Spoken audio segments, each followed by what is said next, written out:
let's talk for a second about the conservative parties. We've talked about sort of the shortcomings of the Labour Party.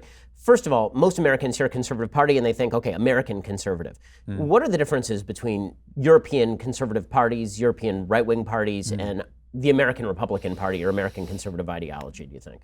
Well, it depends what you mean by Europe. So I'm British rather than European. Our Conservative Party, I think, is fairly analogous to your Republican Party in its good and its bad ways. But in Europe, especially in continental Europe, it's a different story. You have Christian Democrat parties that tend to be culturally of the right, but economically much more of the centre or centre-left.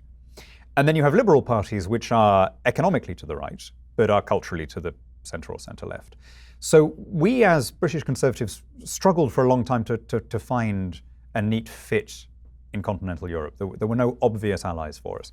We've now found some from Scandinavia and from Eastern Europe in particular, but not really so much from the old core EU countries. And the Christian Democrat parties that are called the main, Angela Merkel's party or, the Dutch Christian Democrats or whatever, they are, they're pretty, as that great Californian Arnold Schwarzenegger would say, these are girly men conservatives. These are panty-waist conservatives, right? They are not. They're not conservatives as you and I would understand.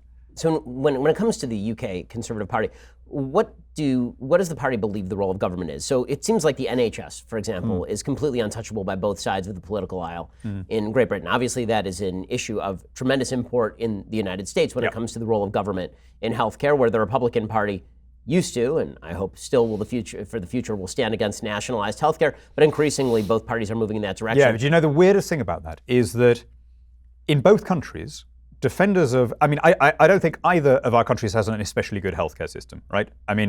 There are many, many better models out there than either the American or the British system. And yet in both countries, defenders of the status quo have done an incredibly good job of pretending that the other country is the only alternative, right? So any proposal to reform the NHS is, you want an American system. And similarly here, any move away from the old system is either Canada or Britain. Well, there are countries with way better health outcomes than either yours or ours, and way better value for money. Switzerland, Singapore. Yeah, right, loads. And in all these places, you are not denied healthcare because you're poor. It's just that but if you can afford it, you don't get treated as a supplicant. You're a consumer, and you tend to get much better value and much better treatment. And it works out, particularly in Singapore. They've got incredibly good outcomes compared to anybody else. Healthier population, and it's a much better place to be poor, right, in terms of health outcomes. At every level, you're better off in Singapore. But we've got the same spread. We have the same electoral system as you. Our right of centre party, like yours, is a coalition. It's got some great people and some bad people. And I'll tell you one thing that I think is going to be where we move in your direction. As we record this interview, we're 2 weeks away from knowing who the Tory leader is, but I'm going to go out on a limb, and I may look an idiot when this is broadcast, but I'm going to go out on a limb and say that Boris Johnson is likely to be elected and will be Prime Minister. I think we're going to see something very similar to the culture war prompted by Donald Trump. I don't mean to imply that Boris is like Donald Trump in character or personality. They are very, very different people. Boris is one of the cleverest people I've ever met.